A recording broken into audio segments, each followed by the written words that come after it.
Next heading મારો ત્રિદોષને સંતુલિત કરવાનું મહત્વ.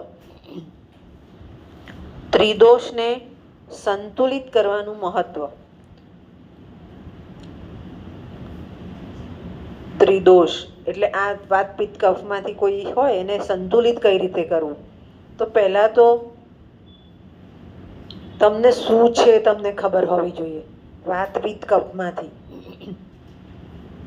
પછી એમ કહેવાય છે કે બધા જ રોગોનું મૂળ પેટથી શરૂ થાય છે. સારું ખાવ અને પાચ્ય થાય, સારું ન ખાવ પાચ્ય થાય નહીં. એટલે પાચન શક્તિ, ડાયજેસ્ટિવ સિસ્ટમ એ સારી હોવી જોઈએ. હવે પચી ગયું છે ખાધેલું તો મન અને શરીર બંને સારા રહેશે. માંદા હશો તો જ મન અને શરીર સારું નહીં રહે. એટલે શું થશે? જીવનમાં ઉર્જા રહેશે, કામ સારી રીતે કરશો, સ્વસ્થ હશો તો. અને કોઈ વાર પાછું વાત પિત્ત કફે કંઈક જોર પકડ્યું તો તમારી પાસે રોગ પ્રતિકારક શક્તિ રહેશે.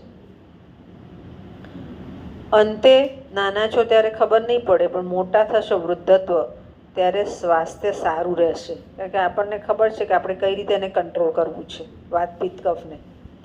અને ત્યાર પછી તમારું વ્યક્તિત્વ સમાજમાં ઉપયોગી થશે. જ્યાં સુધી તમે પાર્વતીજીએ જ કીધું છે, શરીર માધ્યમ ખલુ ધર્મ સાધનમ.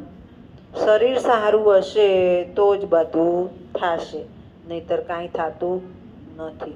એટલે અંતે તમારું વ્યક્તિત્વ સમાજને ઉપયોગી થશે. પણ આના માટે આ બધા સ્ટેપ જરૂરી છે કે તમે કઈ રીતે એને કંટ્રોલ કરો. ખ્યાલ આવી ગયો? સમજ પડી ગઈ?